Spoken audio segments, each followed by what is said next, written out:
So we're honoured and delighted today to have Dr. Tammy Tong from the University of Oxford here to speak to us about some of her latest research. Her most recent focus has been on the health effects of vegetarian and vegan diets, using data from EPIC Oxford and the UK Biobank. She's going to speak today on plant-based diets from nutritional status and omics to long-term health.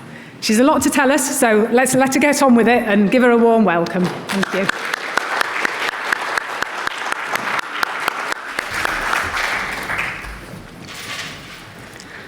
Right.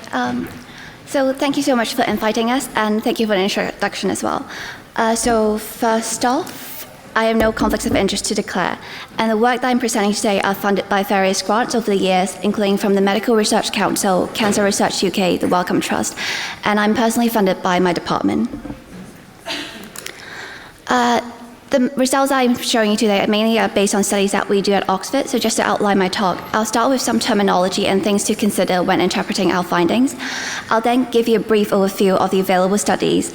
I'll then show you some results on a few different aspects, including dietary intakes and nutritional adequacy, biomarkers and omics, anthropometry and physiology, and we'll end with major diseases.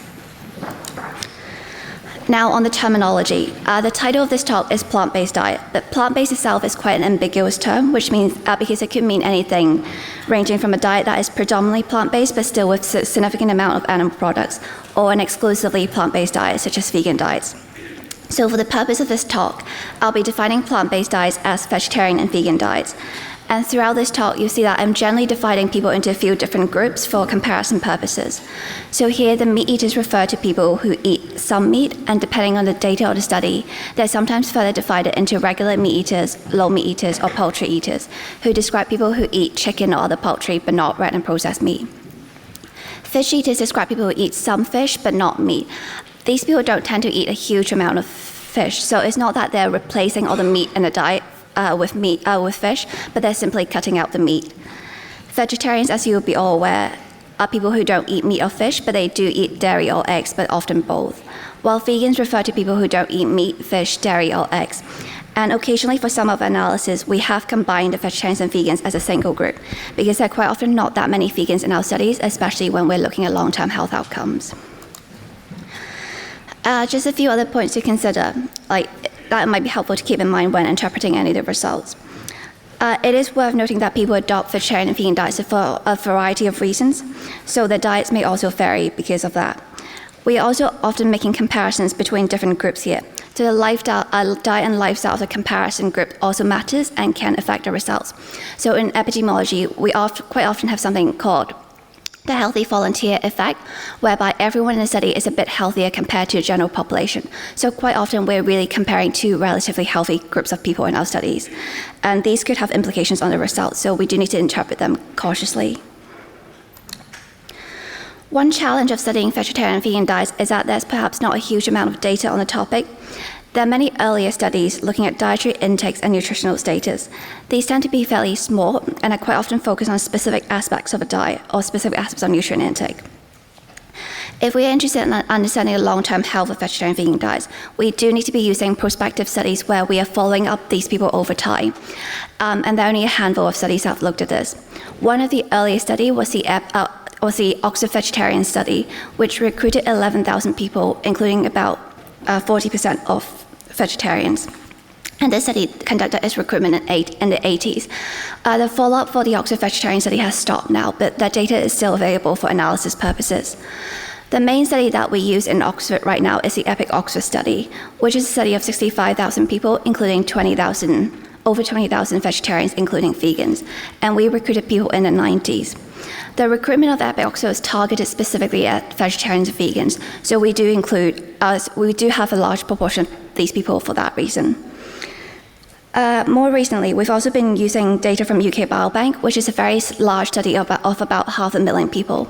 So although the recruitment of this study was not targeted at vegetarian diet groups, because of the large sample size of the study, we do have a substantial number of vegetarians in the study as well.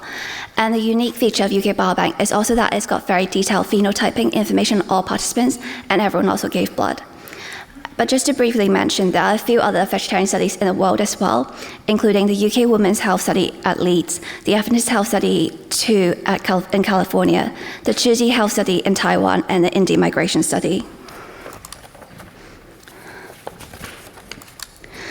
So just a bit more context about the study design. The EPIC Oxford study recruited people aged 20 and over, starting in 1993, and we've been following up on these people ever since. The study recruited 65,000 people in total, and this slide shows a breakdown by diet groups here. Everyone in the study filled out a recruitment questionnaire, and a proportion of them also gave blood. They were subsequently given or sent repeat questionnaires at 5, 10, and 15 years after initial recruitment. And we've also got information on their health outcomes via record linkage to cancer registries, hospital admission data, and death certificates. The UK Biobank, on the other hand, is a prospective study of 500,000 people, mostly middle-aged, who were recruited between 2006 and 2010. The majority of the people in the study do eat meat, but we do also have some people who are exclusively poultry eaters, fish eaters, vegetarians, or vegans. And everyone in the study also gave blood. This study also included a number of repeat measures, including on diet at regular intervals, and similar to EPIC Oxford, we also got linkage data on various health outcomes as well. So now for some results on dietary intakes and nutritional adequacy. So one of the main nutrients of concern when it comes to vegetarian and vegan diets is vitamin B12, because it's only largely naturally available from animal sources. So vegans and also vegetarians do have to pay particular attention to getting it from other sources. We looked at vitamin B12 status by diet groups in EPIC Oxford based on blood samples collected at baseline of the study. And here we do see quite marked differences in vitamin B12 by the diet groups. So vitamin B12 is plotted on the vertical axis here. We've got meat eaters at the top there, vegetarians in the middle, and vegans at the bottom. And this pattern seems to be quite consistent regardless of how long people have been on vegetarian diets, which is shown on the horizontal axis. If we apply the cutoff of vitamin B12 deficiency to this cohort, about 52% of the vegans would be classified as being deficient. So it does indicate that vitamin B12 is an important concern and that vegans should be paying particular attention. Now, these data were collected in the 90s, so it is possible that if we look at more current data, the differences could be smaller because of better fortification and so on. But people in this cohort were still, or are still fairly well educated to start with. Vitamin D is another nutrient of concern because in terms of dietary sources, much of the vitamin D is estimated to come from animal foods. However, in humans, the main source of vitamin D, the main way that vitamin D is synthesized in the human body is via sun exposure.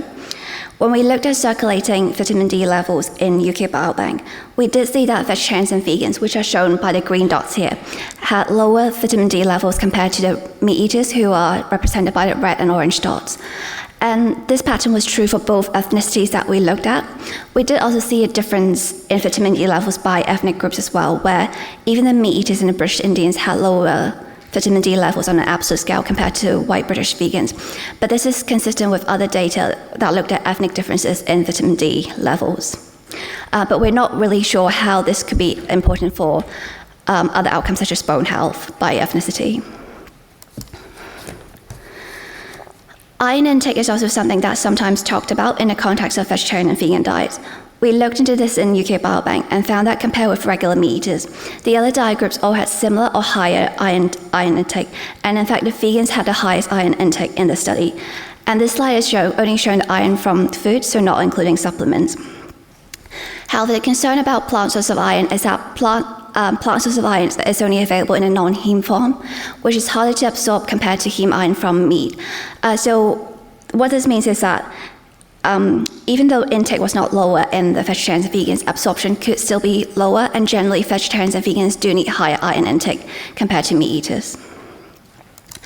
So we looked at hemoglobin concentrations in the same study, and we did find that non-meat diet groups had slightly lower hemoglobin levels than the meat eaters. But the differences are not really that big here. And this slide shows the result in premenopausal women only, because they're more at risk of anemia compared to either men or postmenopausal women. The percentage at the bottom of the slide shows the proportion of people in a cohort who will be classified as anemic based on their hemoglobin levels. So we can see that there is a slightly higher proportion of anemic women in the poultry eaters, fish eaters, and vegetarians. But the number in the proportion of vegans is actually slightly lower. This could be partly due to the much higher iron intake and also higher iron supplement use in vegan women, especially if they were aware of their potential iron deficiency to start with. But because we only had data on 76 vegan women, we weren't able to look into these differences further. So now on some results on biomarkers and omics. One of the more established biomarkers that we know is related to diet is serum cholesterol. So for cholesterol levels, there were quite clear differences across the diet groups. And this slide is showing EPIC Oxford data where we've got 4 diet groups plotted on the slide. When you compare the meat eaters with the vegans, the levels in the vegans were almost 1 millimole per liter lower, which is about the magnitude of difference that we refer to when we're describing results from statin trials. So it is quite a big difference. The magnitude is also similar when we looked at non-HDL cholesterol, which is a surrogate of LDL cholesterol in this study, and LDL is a component that is causally linked to heart disease risk. One advantage in the biomarker field in more recent years is that instead of looking at single biomarkers, we're now able to look at large panels of many different biomarkers at the same time, for example, by using metabolomics or proteomics approaches. And broadly speaking, these describe a collection of biomarkers that share some common features. So for example, metabolomics are a collection of different metabolites. So this slide shows some preliminary results looking at diet group and metabolomics in UK Biobank, where we've got data on 249 metabolites measured using the Nightingale platform. These assays were not done in everyone in the biobank, and currently we've got data on about 20% of the cohort, which includes 1,500 vegetarians and around 100 vegans. But UK Biobank is releasing more data on this, so once we get that data, we'll be reanalyzing these results again. But just to give you a flavor of the results, I've shown some headline results on the right here comparing vegans and regular meat eaters. We call this a volcano plot, and in these plots we typically plot the magnitude of differences on the horizontal axis versus p-values of the metabolites or the results on the y-axis. And the way to interpret these plots is that generally what we're most interested are any results that fall in the top left and top right corners of the plot, because these are both large in magnitude and high in p-values as well. I've also color-coded the metabolites on this slide and by the metabolite group, and here you can broadly see that many of the biggest differences are color-coded in green, which refers to fatty acids. So if we now look at one specific example, one of the biggest differences that we saw were for difference in omega-6 to omega-3 fatty acid ratio, where compared to meat eaters, this ratio was 53% higher in vegetarians and 66% higher in the vegans. This is partly reflecting the much higher omega-6 but lower omega-3 fatty acids intake in the vegetarians and vegans compared with the regular meat eaters. So in the average diet, the main types of long-chain omega-3 fatty acids are DHA and EPA, which both come from seafood. So it is expected that the vegetarians and vegans who don't consume these foods might have lower circulation levels of these fatty acids. But how these differences would be relevant to health still require further work. UK Biobank also released data on proteomics very recently, so we've got data on about 10% of the cohort right now, which includes around 700 vegetarians and 50 vegans. So these are a collection of circulating proteins in the blood, and we currently have data on 1,500 proteins that were assayed using the Olink platform. So this volcano plot here again shows the top level results of protein differences in vegetarians versus meat eaters. And overall we found 219 proteins that were significantly different between the vegetarians and meat eaters, and 15 that were different between the vegans and regular meat eaters. And we are really seeing some of these differences for the first time because proteomics is quite a new technology in epidemiology, so we are quite excited about these results. So just to focus on some of the bigger differences, I've got 3 of the proteins here. The names are labeled in the left-hand column, and we're comparing across 6 diet groups with regular meat eaters as a reference. So this is a forest plot, and you see quite a few of these plots later on this talk. But broadly speaking, the way to interpret this is that the vertical line is a reference, and any point estimates that fall towards the right of the line correspond to higher levels of higher risk, while if it's to the left, that's lower levels of or lower risk. So here we see that both FGF21 and GUACA2A were both substantially higher in the vegetarians and vegans, while HAVA1 was generally lower in the non-meat eaters, but not significantly different in the vegans. Now, FGF1 is quite an interesting protein. There's not a huge amount of data on it, but the data that we have seen suggests that higher levels may confer cardiometabolic benefits, but also might be adverse for might have adverse effects on bone health.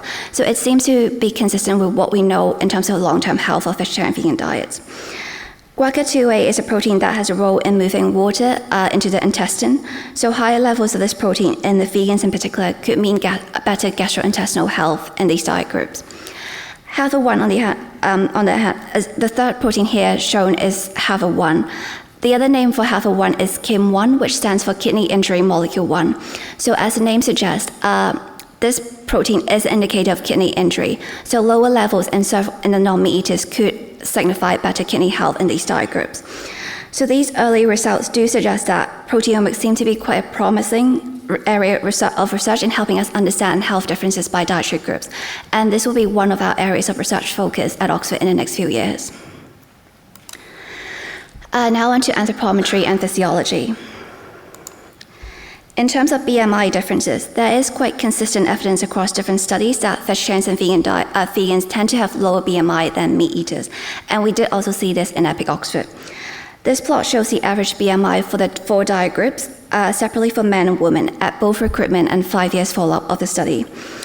At both time points, the meat eaters had the highest average BMI across both groups, followed by the fish eaters and vegetarians in the middle, and the vegan had the lowest BMI.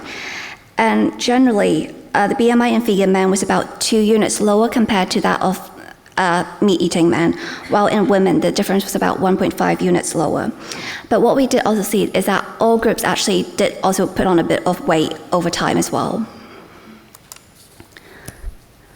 In UK Biobank, we also looked at blood pressure by diet groups, and consistent with previous findings, the low meat or non-meat diet groups all had lower systolic and diastolic blood pressure compared to the regular meat eaters. Part of these differences could be driven by BMI, but the results were still present when we adjusted for these factors, which suggests that there could be factors that are more intrinsic to the diet that are driving these differences as well. Another measure that was available in UK Biobank was bone mineral density that was measured at a heel. These differences don't look massive here, but the poultry eaters, fish eaters, and vegetarians, but particularly the vegans, had lower heel bone mineral density compared to the meat eaters.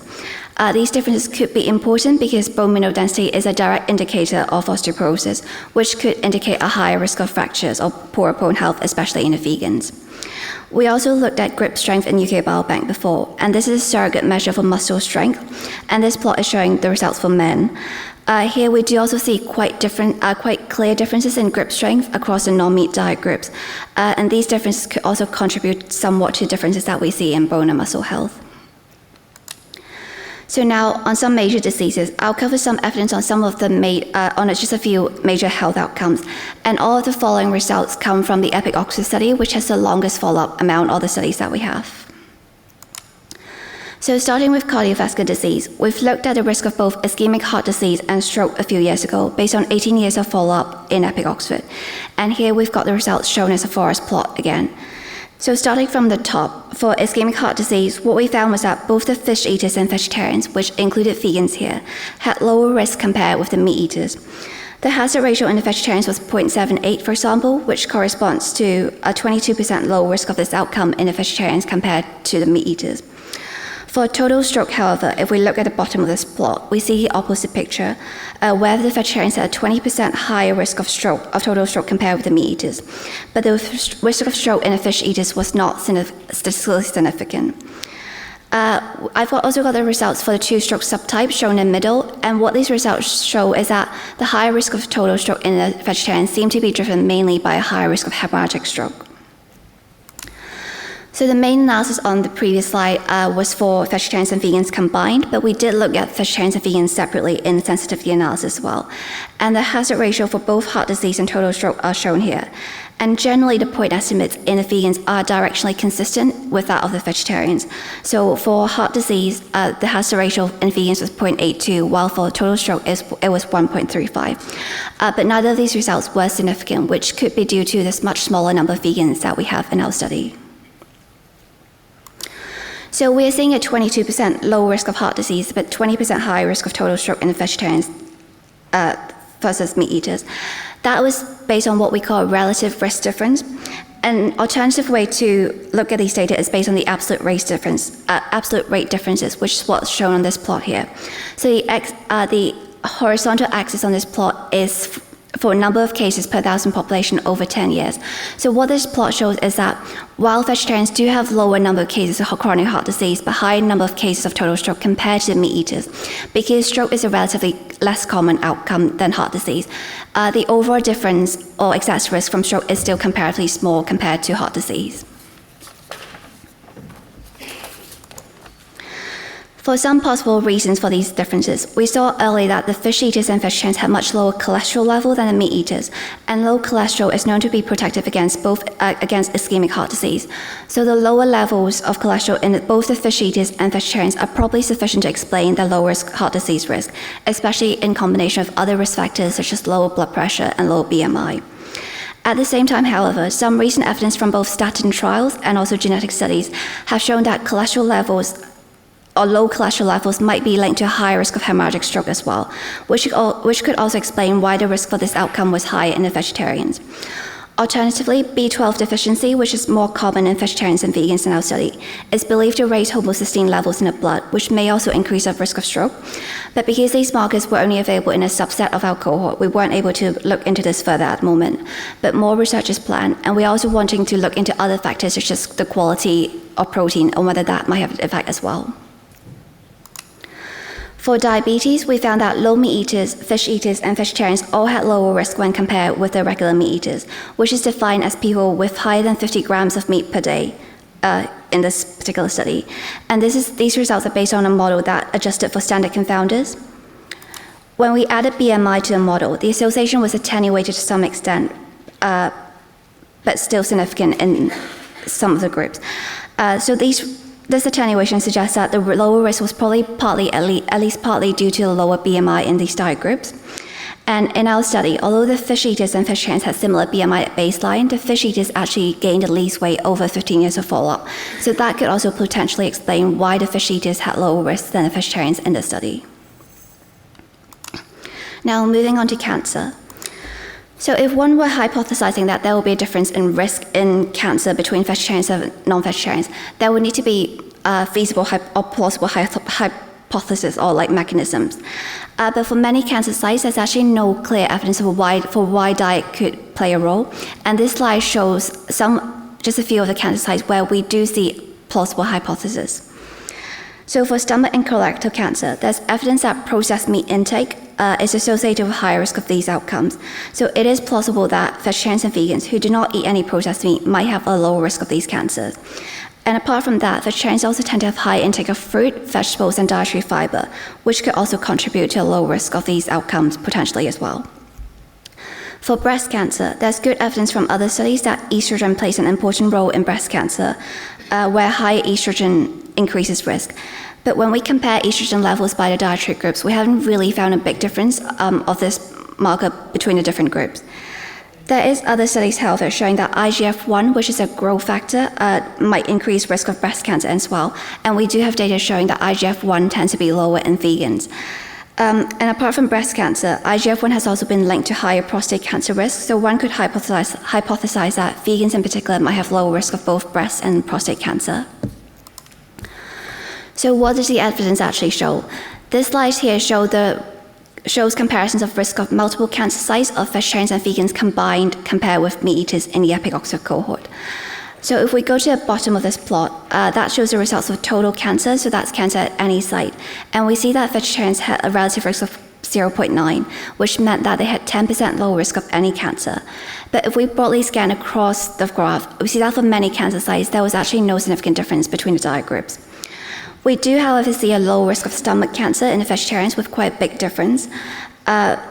We also saw a low risk of hematological cancer. We're not quite sure why that is for hematological cancer, but in some of the other work that we're doing in UK Biobank, we do see differences in white cell counts between the diet groups as well.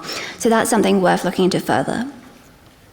However, for many of the other cancer sites where we may expect to see a risk difference, including colorectal cancer, breast cancer, and prostate cancer, we actually didn't see any difference in risk here.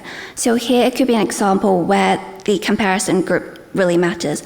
So in our cohort, the meat eaters in EPIC Oxford don't actually eat that much meat, so it may be that they're not at a particularly high risk of colorectal cancer to start with. So that's why when you compare the vegetarians with them, the vegetarians don't appear to have a low risk. That doesn't quite explain why we saw a low risk for stomach but not colorectal cancer. But in terms of dietary risk factor, the main dietary risk factor of stomach cancer is actually related to salt intake, so it could mean that there are other factors at play here as well. But overall, the interpretation of many of these findings are limited by the small number of cancer cases for many of the sites, which also meant that we can't separate out vegetarians and vegans at the moment. So we do need more data, and some of our colleagues are working on that, and they're working to compile available data from different studies across the world. We also looked at fracture risk recently, and this again was based on 18 years of follow-up in the EPIC Oxford cohort, where we studied both total fractures and fractures at different sites.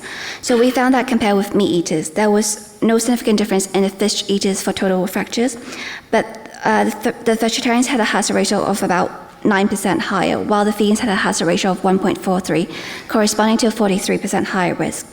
And when we express these results as absolute differences, that was equivalent to around 20 more cases per 1,000 population over 10 years in the vegans.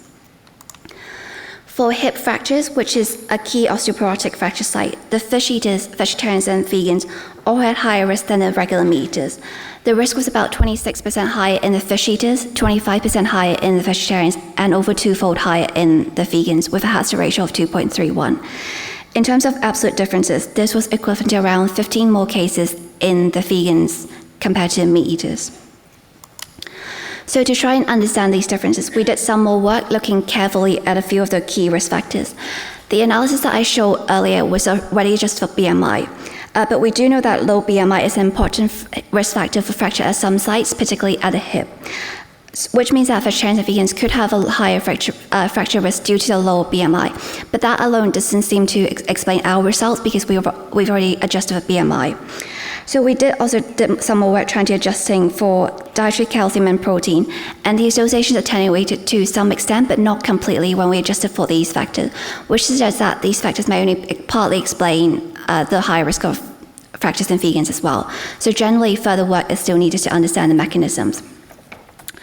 So in terms of actual implications, our findings suggest that vegetarians and vegans should aim to maintain a healthy body weight to minimize their fracture risk, and like everyone else, they should be paying attention to their dietary intake, particularly for calcium, vitamin D, and vitamin B12, and this could include the use of fortified foods or supplements as required.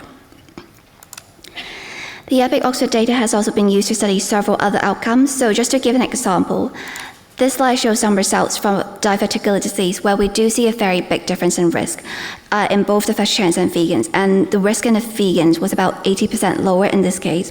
And this risk difference is also consistent with the other evidence that we see surrounding meat intake and fiber intake with diverticular disease risk. So we've seen that vegetarians and vegans have low risk of some health outcomes, but high risk of some other health outcomes compared to meat eaters.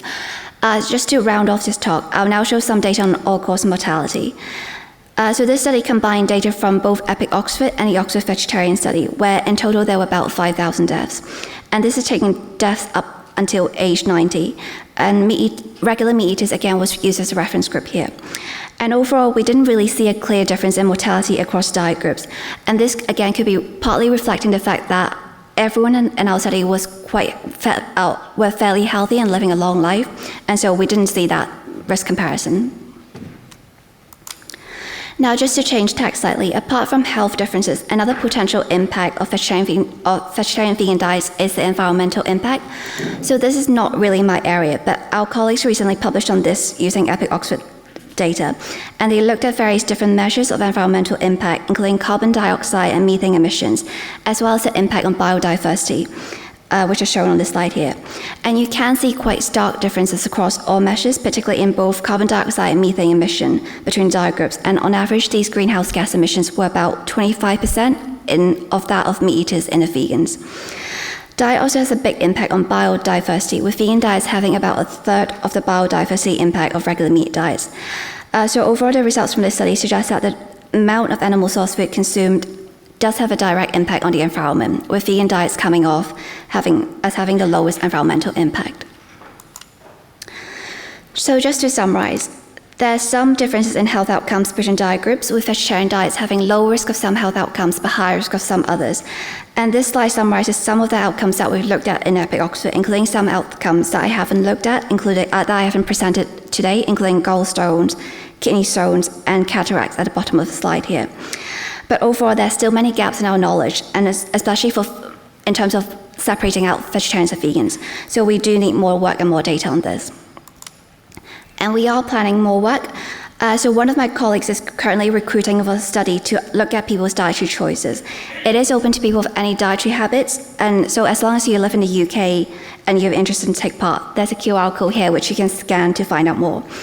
We're also currently recruiting for 2 DPhil projects, which is what a PhD is called at Oxford, to look at plant-based diets and long-term health, and also the health economics of the plant-based diets. And both projects are now live on the departmental website if anyone's interested.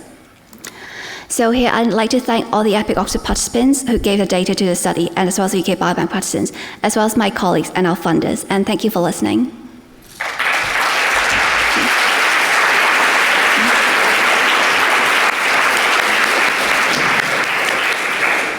Thank you so much, Tammy. That was a lot of information to take in there. We have got a few questions. I apologise if you have answered some of these. I've been trying to listen and read at the same time, but I'm not very good at multitasking. So there's quite a lot of questions about, as you could probably guess, the bone health and the bone density sort of issue. One of them is, are we sure that the values of bone density we use as a reference are adequate or accurate? Maybe a little dense bone, aka a light bone, could be a good thing. Do you have an opinion on that? So what's the second part of the question? Maybe a little bit of dense bone rather than a lighter bone could be a good thing. I'm not sure I understand that question, to be honest. So typically with bone mineral density, you do want your bone mineral density to be higher. So the denser bones is better than light bones in that sense. And they're asking if you stratified for the vitamin D and the calcium intake, because obviously you pointed out that's lower. Yeah, so, well, we did do that for calcium intake. So the limitation of the EPIC Oxford data is that we don't have very good information on calcium supplement. But what we did do is that we limited the analysis to people who had, I think it was over 800 milligrams of calcium intake in a cohort, which is a UK dietary guideline. So there will be some measurement error there, but the assumption is that if people are eating enough, then based on the dietary guideline, then they should be fine. But when we did that, we did still see a higher risk of fractures in the vegans. Vitamin D is also another issue, so we don't have very good information on vitamin D supplements, and dietary vitamin D is not a very good measure of circulating vitamin D. So we didn't look specifically at dietary vitamin D in EPIC Oxford. Okay, thank you. And has ethnicity been taken into account at all in the data on stroke, somebody's asking? The EPIC Oxford cohort is about like 96% white British participants, so it is predominantly driven by, it is quite homogeneous in terms of ethnicity. Okay, thank you. And do we know, have you got any sort of theories about why there's such a big difference in cervical cancer? Oh, thanks. Well done for spotting that. So we are not really sure. So what we used to think is that we thought there might be a difference in screening rates by the diet groups, where if vegans were less willing to go for cervical cancer screening, they might have higher rates of invasive cervical cancer, which is what the slide showed. But we then subsequently looked at differences in screening rates within the cohort, and we didn't really see a difference by diet group. We don't have screening data on everyone, so that analysis was done in a subset, so we're not really sure whether that applies to the whole cohort. But I think what the data tells us is we're not really sure what's happening. But it's worth noting that the cervical cancer, we only have quite a small number of cases of cervical cancer in the study at the moment. I can't remember exactly, but it might be like 60 cases or something. And it was quite borderline association. So I think it's worth looking at this again when we've got more data. Yeah, great, thank you. Is there any data on cognitive health in vegans? And do you think the lower omega-3 levels may be adversely impacting the risk of dementia? That's a really important question. We've not looked into that yet, but we are planning more work. Yeah, I think that was a big one that sort of sprung out there, wasn't it? The difference in the omega-3s and the omega-6s. And I think that's come up before today. So, yeah, just important to say that there is obviously sort of dietary things that we can do about that in terms of the flax seeds and the walnuts and chia seeds, including those every day, at least a couple of sort of tablespoons. And, you know, we can supplement with algae. It's a question that we're not clear on yet. And like you said, definitely, I think it's something that researchers are going to be looking into more in the future, isn't it? Thank you. Another bone density question. Is It says impressive studies, but the number of vegans is small. What is the study team doing to recruit more vegans? Are you doing anything actively to try? Yeah, so ideally we do want to recruit more vegans into a new study, especially because these people are like a slightly older generation vegan, and vegan diets have changed so much in the past 20 years now. So in the ideal world, what we would want to do is to set up a new study where we are recruiting modern vegans, into the EPIC Oxford cohort. Yeah. And someone else has also pointed out about the diet quality of vegans, but I think, you did mention there, didn't you, that there's sort of lower protein intakes and lower calcium intakes. Yes, so in EPIC Oxford, they have lower I didn't show the slides, but they do have lower calcium intake. They do have slightly lower lower protein intake as well, but then if you compare to UK diet guideline, the majority of vegans are meeting the guideline for protein intake, but the proportion not meeting the guideline is slightly higher compared to the meat eaters. Okay, thank you. There's quite a bit about physical activity, but I don't think you take that into account, do you? We do adjust for physical activity in our analysis. Yeah, I think that was in terms of the bone health. Oh yeah. Well, yeah. We tried quite. I think physical activity was one of the more important risk factors that we were interested in. So we did try to do some quite careful analysis, which was not published, but it doesn't really change the results. Like even if we separate by physical activity types and so on. Thank you very much. Hold on, I think. Yeah, more questions about ethnicity. With blood testing, were inflammatory markers taken, and did vegans on average have higher homocysteine levels? They do in EPIC Oxford, yes. Okay. It was quite a bit high as well. Yeah, I think we've probably sort of raced through it. Some of the questions are quite similar to each other. Anyone got any other questions? Are you able to just tell us a little bit more about any future or sort of current research that you're doing or your study group's doing? So at the moment we're working quite a lot on like protein and different protein sources which is like slightly peripheral to the vegetarian vegan diet question. But like one of the main concerns about vegetarian vegan diets is about the intake of essential amino acids. So we've done some work showing that some essential amino acids tend to be lower in these diets. So what we want to do is to work on whether some amino acids might be related to health differences, so that if we want to do interventions, that might be one feasible option instead of changing the source of protein. You can just have more optimal amino acid composition. But as I said, we are, some of our colleagues is also doing a big pooling project on cancer outcomes, so that would hopefully give us some more data on the different cancer subsites in the next couple of years. So. Brilliant. Thank you ever so much. Sorry for firing questions at you. Sorry, thank you. Thank you.